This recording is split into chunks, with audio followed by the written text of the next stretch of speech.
नमस्कार, मैं डॉक्टर संतोष चौधरी। आज आपके सामने लेकर आई हूँ मैं case study file. Case study file में हम फाइल बनाते हैं उस बच्चे की जब हम टीपी के दौरान या इंटर्नशिप के दौरान हमारे सामने कक्ष में कोई बालक सामान्य से हटकर होता है, अर्थात सामान्य से या तो उच्च या सामान्य से निम्न कैटेगरी का हो, तो ऐसे बालक पर हमारे द्वारा केस स्टडी की जाती है। ये केस स्टडी की फाइल किस प्रकार से बनाई जाती है आपके सामने इस प्रकार से हम लेकर आए हैं। देखिए,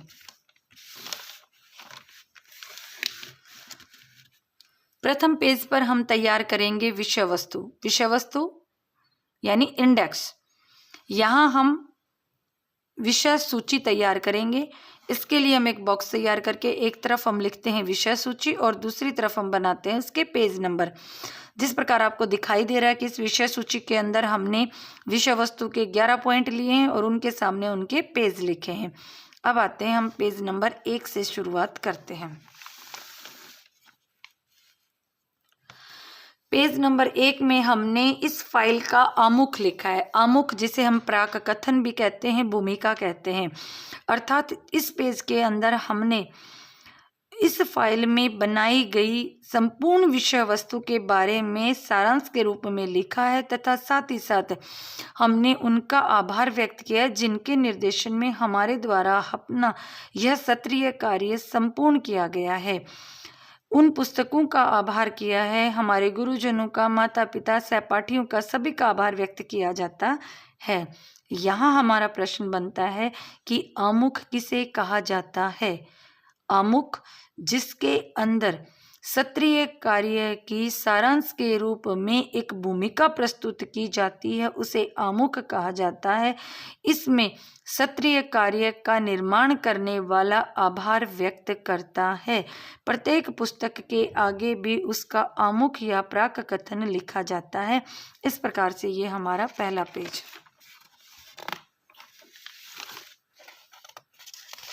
ये हमारी फाइल का नेक्स्ट पेज देखिए। इस पेज के अंदर सबसे पहले ऊपर केस स्टडी विधि लिखी गई है, अर्थात केस स्टडी विधि होती क्या है? इस विधि का प्रयोग सबसे पहले किसके द्वारा किया गया या इस विधि को आगे की ओर ले जाने का श्रेय किसे मिलता है? इस विधि का प्रयोग जैसे इसमें बताया गया है कि सबसे पहले टाइडमैन के द्वारा किया गया था और इस विधि को सुव्यवस्थित रूप से सर्वप्रथम प्रयोग 19वीं सदी के प्रारंभ में किया गया। चिकित्सा के क्षेत्र में इसका प्रयोग सबसे पहले किया गया, यानी ये संपूर्ण जानकारी केस स्टडी के बारे में दी गई है। इसके बाद बताया गया है कि जो व्यक्तिगत गुण हैं या दोष हैं उनमें समानताएं या असमानताएं, समस्याएं आदि का जो अध्ययन होता है वह इस विधि के अंदर किया जाता है। ये हमारे इस पॉइंट में हमने बताया है। इसी चीज को हमने अगले पेज नंबर 2 पर भी लिखा है, ये देखिए इस प्रकार से। फिर इसके बाद यहाँ लिखा है व्यक्ति अध्ययन विधि की परिभाषाएं। यहाँ तक कि हमारा प्रश्न बनता है कि केस स्टडी विधि का सर्वप्रथम प्रयोग किसने किया? टाइडमैन के द्वारा। इस विधि का व्यवस्थित प्रयोग सर्वप्रथम कौन सी शताब्दी में हुआ? 19वीं शताब्दी में हुआ। सबसे पहले केस स्टडी का प्रयोग किस क्षेत्र में किया गया? चिकित्सा के क्षेत्र में किया गया। यहाँ ये हमारे 3 प्रश्न बन गए। अब आता है कि व्यक्ति इतिहास विधि की परिभाषाएं। यहाँ पर हमने पहले यहाँ यंग की परिभाषा दी गई है। इसके बाद आप देखिए अन्य परिभाषाएं। यहाँ पर जो परिभाषाएं दी गई हैं उसके बाद देखिए यहाँ लिखा गया व्यक्ति अध्ययन विधि के गुण, अर्थात इस विधि के अंदर कौन कौन से गुण पाए जाते हैं? निरंतरता होती है, पूर्णता होती है, आंकड़ों की सहायता ली जाती है, गोपनीय अभिलेख तैयार किए जाते हैं, वैज्ञानिक मिश्रण का समन्वय होता है। इस प्रकार से ये हमारे इस विधि के गुण हैं। अगला हमारा पॉइंट बनता है व्यक्ति अध्ययन विधि के दोष। यहाँ हमने इसके 3 दोष लिखे हैं कि इस विधि के अंदर जो निष्कर्ष मिलते हैं वो सामान्यीकरण नहीं कर पाते हम उनका, और इसमें व्यक्ति की जो निष्ठा होती है वो अधिक है, और इस प्रकार से इसके अंदर वैधता और विश्वसनीयता की भी कमी देखने को मिलती है। ये हमारे छोटे छोटे 3 इसमें अवगुण अर्थात दोष बताए गए हैं। इसके बाद हमारा आता है पेज नंबर 4। ये देखिए हमारे पेज नंबर 4 में इस विधि का महत्व बताया गया है कि हमारे लिए इस विधि का क्या महत्व है। फिर इसके बाद महत्व के बाद अगला सोपान हमारा आता है व्यक्ति अध्ययन विधि के सोपान, यानी हमने किन किन चरणों से किन किन स्टेप के आधार पर हमने इस विधि को चलाया है। पहले हमने समस्या का निर्धारण किया है, फिर उसकी परिभाषीकरण किया है, सूचनाओं का संकलन किया है, सूचनाओं का विश्लेषण किया है, हमने कच्ची रिपोर्ट तैयार की है, फिर उपचारात्मक उपाय सुलझाया है, फिर हमने उसके बाद अंतिम रिपोर्ट को लेखन के रूप में प्रस्तुत किया है। इस प्रकार से ये व्यक्ति अध्ययन विधि के सोपान है। इसके बाद आता है हमारा पेज नंबर 5। ये हमारे पास पेज नंबर 5। जिस समय बालक इंटर्नशिप के लिए स्कूलों में जाता है तो वहाँ उसके सामने अनेक बच्चे आते हैं, यानी उसकी कक्षाओं में अनेक बच्चे उसके सामने आते हैं, तो सभी बच्चे एक जैसे नहीं होते हैं।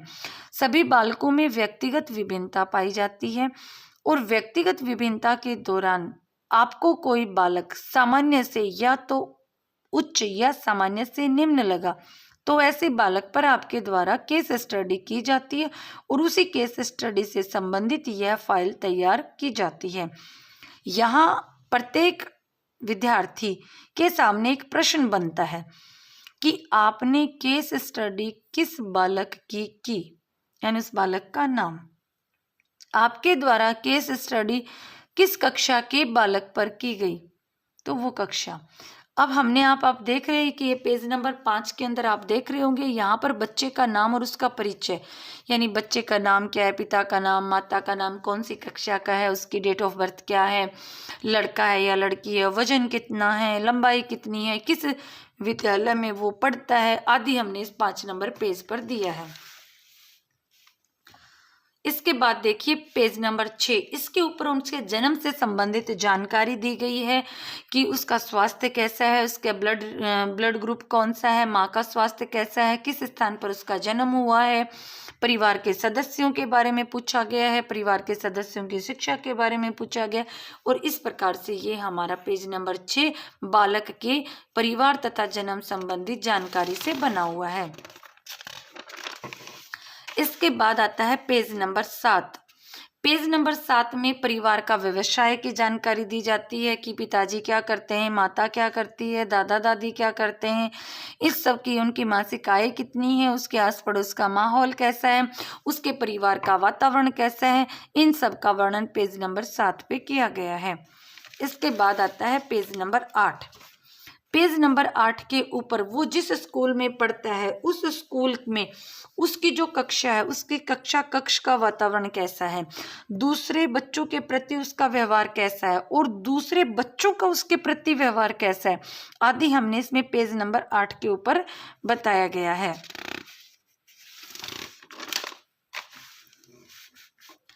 फिर हमारा आता है पेज नंबर 9।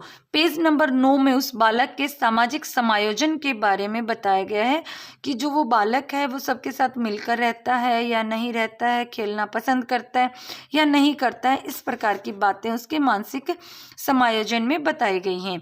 इसके बाद हमारा पॉइंट आता है बच्चे की मित्र मंडली, कि उसका फ्रेंड सर्किल कैसा है। वो बालक जिसके ऊपर हमारे द्वारा यह केस स्टडी की गई है वह बालक उसके कितने दोस्त हैं, अपने दोस्तों में वो कितना घुल मिल कर रहता है, उसका बेस्ट फ्रेंड कौन है, उसके साथ उसका व्यवहार कैसा है, इस प्रकार की बातें उसके बच्चे की मित्र मंडली के बारे में पेज नंबर 9 पर है। इसके बाद आता है हमारा पेज नंबर 10। ये देखिए पेज नंबर 10 में हमने बच्चे के स्वभाव के बारे में बताया है कि बच्चे का स्वभाव कैसा है, किस प्रकार का वह बालक है, उसका बड़ों के प्रति व्यवहार कैसा है, अपने माता पिता के प्रति कैसा है, अपने दोस्तों के साथ उसका व्यवहार कैसा है, और वह बच्चा शरारत कितनी करता है कितनी नहीं करता है, क्या उसका कार्टून देखना पसंद है या नहीं है। इस प्रकार की बातें हमने बच्चे के स्वभाव में पेज नंबर 10 में लिखी हैं। इसके बाद आता है पेज नंबर 11। पेज नंबर 11 में हमारे सामने आई है बात अब, जिसके ऊपर हमें कार्य करना है कि समस्या क्या है उस बालक को, उस बालक की ऐसी कौन सी समस्या थी जिसे हमने देखा और हमें उसे बालक को अपने लिए कि केस स्टडी के रूप में हमने उसका चुनाव किया। अब देखिए इसकी समस्या है। बालक पढ़ने में रुचि रखता है परंतु वह कुछ शब्द लिख व पढ़ नहीं पाता है। बच्चे को होमवर्क करना ज़्यादा अच्छा नहीं लगता है। वह सहपाठियों के साथ लड़ाई झगड़ा भी करता है, शरारतें भी बहुत करता है। कालांश के दौरान बार बार शरारतें करके पढ़ाने वाले शिक्षकों के लिए दिक्कत पैदा करता है। वह ज़्यादा अनुशासन में नहीं रहता। यानी इस प्रकार की जो बातें हमने वो समस्याओं में लिखी हैं। अब हमने उस बालक की ये 7 समस्याएं निकाली कि ये समस्याएं वो कक्षा में उत्पन्न करता है। अब इन समस्याओं का कारण क्या है कि वो बालक ऐसा क्यों है। देखिए प्रत्येक क्रिया के पीछे कोई ना कोई कारण होता है। हमारी जिंदगी में भी जो भी क्रिया है उस क्रिया के पीछे कोई ना कोई कारण होता है, क्योंकि बिना कारण के कोई भी क्रिया क्रियान्वित नहीं होती है। यहाँ हमारा प्रश्न बनता है कि आपके द्वारा केस स्टडी के लिए गए बच्चे की समस्या क्या है। यहाँ हमने 7 समस्याएं बताई हैं। इनमें से आप 2, 3, 4 जितनी याद कर सकते हैं उतनी समस्याएं याद करते हुए अपने इस प्रश्न का उत्तर तैयार करें कि आपके द्वारा केस स्टडी के लिए गए बच्चे की समस्या क्या है। इसके बाद आता है कि इस बालक की इन समस्याओं का कारण निकालने हेतु आपने क्या किया। अगला प्रश्न बनता है आपका कि बालक की इन समस्याओं के कारण को निकालने हेतु आपने कौन सी विधि का प्रयोग किया, और वहां आपका आंसर बनता है कि मेरे द्वारा निदानात्मक विधि का प्रयोग करते हुए बालक की समस्याओं के कारणों को निकाला गया। और वो इस प्रकार हैं, ये देखिए ये निदानात्मक शिक्षण, और ये हमने 7 पॉइंट निकाले हैं। और 7 पॉइंटों में हमने जो पीछे 7 समस्याएं निकाली थी हमने उनके कारण निकाल दिए हैं कि बच्चा का जो मन है वो क्यों भटकता है, कक्षा में वो शरारत क्यों करता है, पढ़ने में रुचि क्यों नहीं लेता है। जिस प्रकार से जैसे हमने लिखा हुआ है कि बच्चा जो टीवी देखने में बहुत अधिक उसका ध्यान रहता है तो उसका मन भटक जाता है, इसलिए वो पढ़ाई कम करता है, मोबाइल का ज़्यादा प्रयोग करता है, किताबें पढ़ने में रुचि नहीं लेता है। इस प्रकार की जो चीज़ें हैं वो हमने इसके कारणों को निकाला है। Page number 13।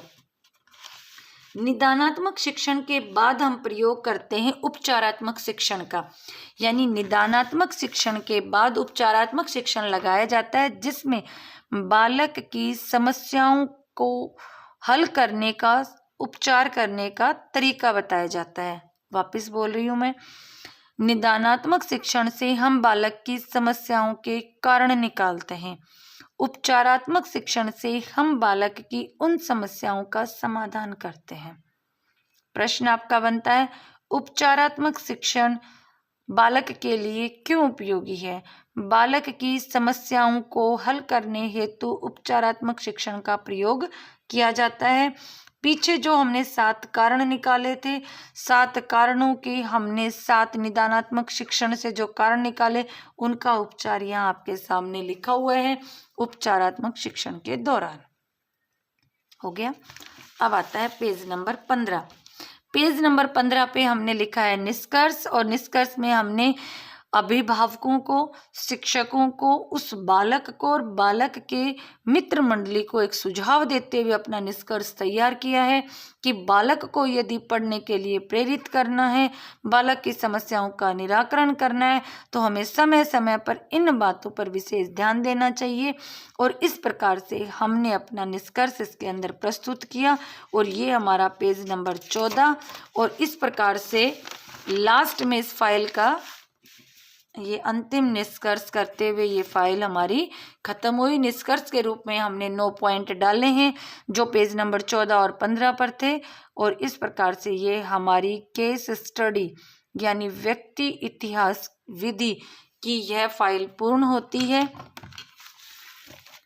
ये थी हमारी व्यक्ति इतिहास या केस स्टडी विधि। हमने एक समस्यात्मक बालक का इसमें चुनाव किया और उसके बाद उस बालक पर हमारे द्वारा केस स्टडी की गई। धन्यवाद।